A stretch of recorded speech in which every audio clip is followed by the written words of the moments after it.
नमस्कार मंडळी, नवरात्र चालू आहे आणि खूप जणांचे उपवास सुद्धा असतील. काहीतरी गोड हवंच ना. चला मग उपवासाचे गुलाबजाम तयार करूया. झटपट होतात. कुकर मध्ये पाणी घालून रताळी उकडत ठेवली. रताळी उकडली की कुकर गार होऊन द्यायचा. नंतर आपण लगेच एका कढईमध्ये 2 वाटी पाणी आणि 1 वाटी साखर घेऊन 2 ते 3 मिनिटांसाठी ही साखर आपण विरघळून देऊया. नंतर एक तारीख पाक आपण तयार करून घेणार आहोत. लो टू मीडियम फ्लेमवर पाक आपण शिजवून घेणार आहोत. पाक करत असताना जास्त घट्टही नाही झाला पाहिजे. एकसारखा हलवला की कढईला साखर चिटकून राहत नाही आणि व्यवस्थित पाक तयार होतो.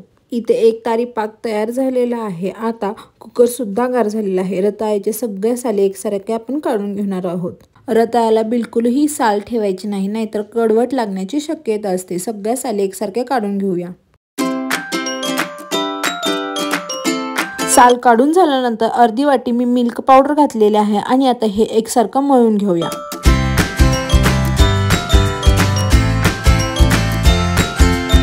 रताळा एकसारखा स्मॅश केला पाहिजे, जेणेकरून त्यात गाठी गुटळ्या होणार नाही.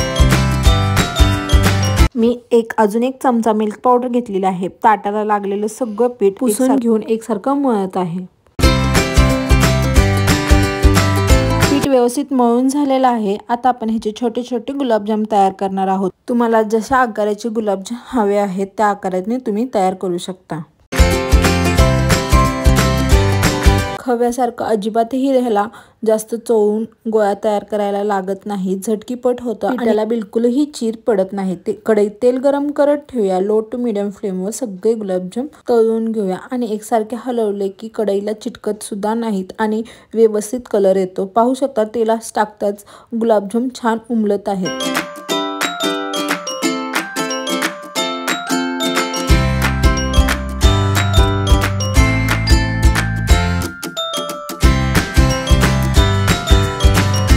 चमच्याने एकसारखा गुलाबजाम हलवत राहिले की एकसारखा कलर येतो. अजिबातही गुलाबजाम करपत नाही. लो टू मीडियम फ्लेमवर आपण हे भाजून घेणार आहोत.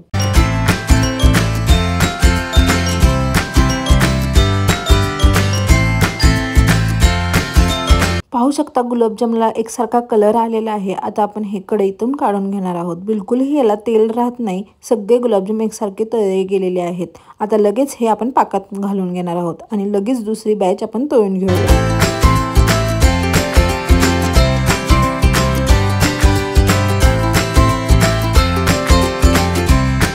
गुलाबजाम तळून झाल्यानंतर लगेच मी पाकात ठेवलेले आहेत. रात्रभर छान गुलाबजाम मुरून दिले, छान मुरलेले आहेत. आता पाहू शकता गुलाबजामला फोडून दाखवल्यानंतर आतमध्ये गुलाबजामला एकसारखी जाळी सुटलेली आहे.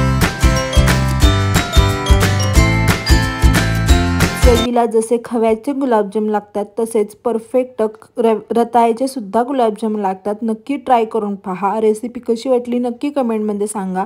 हे गुलाबजाम करायला सुद्धा सोपे आहेत, झटपट होतात. नक्की ट्राय करून पहा. रेसिपी आवडली असेल तर लाईक करा, शेअर करा आणि आपल्या चॅनलला सबस्क्राईब करा. जाता जाता इंस्टाग्रामला फॉलो करा.